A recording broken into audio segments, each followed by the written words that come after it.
Halo para mamang-mamangku di seluruh Nusantara. Sebelumnya saya sangat berterima kasih banget sama kalian karena kalian sudah mau mengunjungi channel ini. Dan juga terima kasih buat kalian yang sudah mau support channel ini. So, langsung aja kita mulai ceritanya. Di chapter 62 sebelumnya kita telah diperlihatkan Dewa Guanyin yang terjepit oleh Dewa Sun Moon. Apakah Guanyin bisa melepaskan kuncian dari Sun Moon? Kita simak videonya aja ya.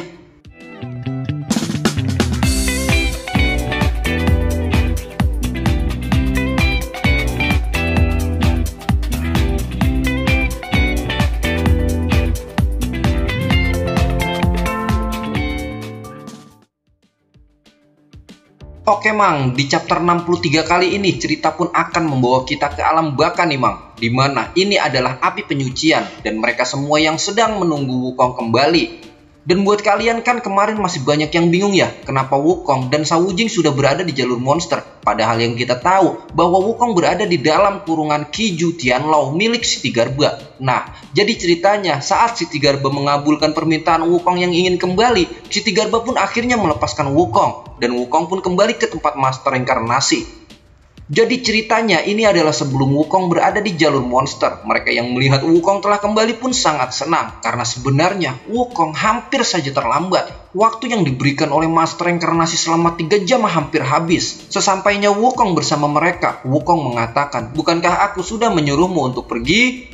Dan di sini adik Niu sangat senang karena Wukong benar-benar telah kembali. Master reinkarnasi mengatakan, "Bagaimana kau sudah menemukan Siti Garba dan sudah mendapatkan namamu kembali?" Wukong mengatakan soal itu kau tidak usah khawatir. Sekarang kau bisa menghidupkanku kembali. Dan Master reinkarnasi pun di sini mencari nama Wukong di dalam buku reinkarnasinya. Sedangkan Master reinkarnasi di sini sedikit lupa nama Wukong berada di mana, sehingga membuat yang lainnya pun menimbulkan banyak tanda tanya. Dan Master reinkarnasi pun menunjukkan buku reinkarnasinya kepada mereka semua. Dan akhirnya nama Wukong pun ketemu di dalam buku reinkarnasinya. Mereka yang melihat itu pun mengatakan bahwa ternyata Wukong benar-benar berhasil. Dan di sini adik Niu sangat bangga dengan Wukong. Hingga tangan Wukong pun dipegang erat oleh adik Niu. Adik Niu juga mengatakan, "Hai Raja Kera, selamat ya. Namamu kini sudah muncul di cermin reinkarnasi." Adik Niu di sini tertawa hingga menangis yang membuat Wukong jadi sedikit heran. Jiuquan mengatakan, "Selamat ya, sekarang kau bisa kembali." Dan setelah melihat buku reinkarnasi, Master reinkarnasi di sini mengatakan bahwa adik Niu sekarat. Mendengar perkataan dari Master reinkarnasi, Jiuquan di sini sangat terkejut dan tidak percaya. Bukan hanya Jiuquan, tapi Wukong pun di sini terkejut dan tidak percaya. Dan tiba-tiba saja di sini adik Niu pun terjatuh hingga Wukong pun memeluk adik Niu. Wukong mengatakan, "Hai adik Niu, kau tidak boleh mati. Bukankah kau masih memiliki pertanyaan untukku?" Dengan terengah-engah adik Niu mengatakan, "Apakah aku akan menjadi istri yang baik?" Dan di sini Wukong pun mengatakan kepada adik Niu bahwa dirinya tidak akan membiarkan adik Niu pergi begitu saja. Dan Wukong di sini sangat tidak merelakan adik Niu pergi.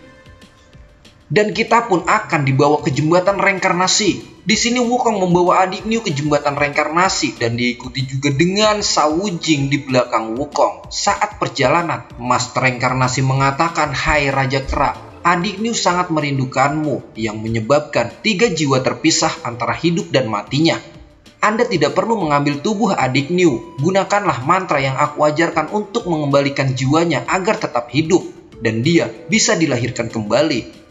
Dan ini adalah kerajaan kerbau. Di sini adik Niu tertidur dan saat adik Niu membuka matanya, orang yang pertama dilihatnya yaitu Wukong. Wukong mengatakan, "Hai adik Niu, kamu sepertinya terlihat sangat ngantuk." Wukong juga mengatakan selamat datang kembali kepada adik Niu. Adik Niu mengatakan, "Apakah aku masih hidup?" Wukong mengatakan, "Kau sudah kembali. Jangan bermain-main lagi di masa depan." Adik Niu mengatakan, "Apakah kau bisa menjawabnya sekarang?" Sedangkan Shao Wujing di sini hanya bisa menonton kemesraan adik Niu dengan Sun Wukong. Wukong mengatakan, "Hai adik Niu, kamu benar-benar menjadi istri yang baik." Mendengar kata-kata itu dari Wukong, adik Niu pun di sini berlinang dan merasakan bahagia. Wukong pun melanjutkan perkataannya. Wukong mengatakan, "Tetapi aku bukan yang terbaik. Berhentilah melakukan hal bodoh untukku dan jangan pernah lagi mengharapkan apapun dariku." Dengan bersedih adik Niu mengatakan, apakah kamu suami yang baik atau bukan? Aku tidak peduli. Wukong mengatakan agar adik Niu jangan mengatakan hal yang konyol lagi. Wukong juga mengatakan bahwa dirinya tidak mencintai adik Niu. Wukong mengatakan bahwa dirinya hanya mencintai Suyi. Bohong, sahut adik Niu. Karena adik Niu tidak percaya dengan perkataan dari Wukong. Adik Niu juga mengatakan bahwa Wukong sangat jahat telah mengucapkan kata-kata itu padanya. Adik Niu juga mengatakan kamu pasti berbohong. Kenapa? Kamu tidak seperti saat di awan dulu. Kamu sudah berbohong padaku, sedangkan aku telah lama menunggumu di kerajaan ini. Atau mungkin seiring berjalannya waktu, apakah aku bisa melupakanmu? Wukong mengatakan aku tidak ingin berbohong lagi padamu. Dengan tangisan dan penuh kekecewaan, adik Niu mengatakan, kenapa kamu mengatakannya?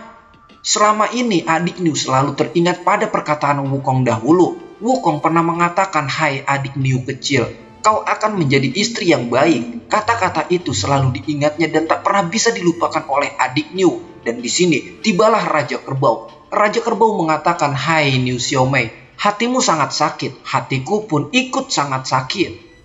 Raja Kerbau mengatakan, kakak mengerti perasaanmu. Kamu tidak akan merindukan orang itu lagi. Percayalah, kamu tidak seharusnya merasakan ini. Dan Raja Kerbau pun memeluk adik Niu hingga hancur.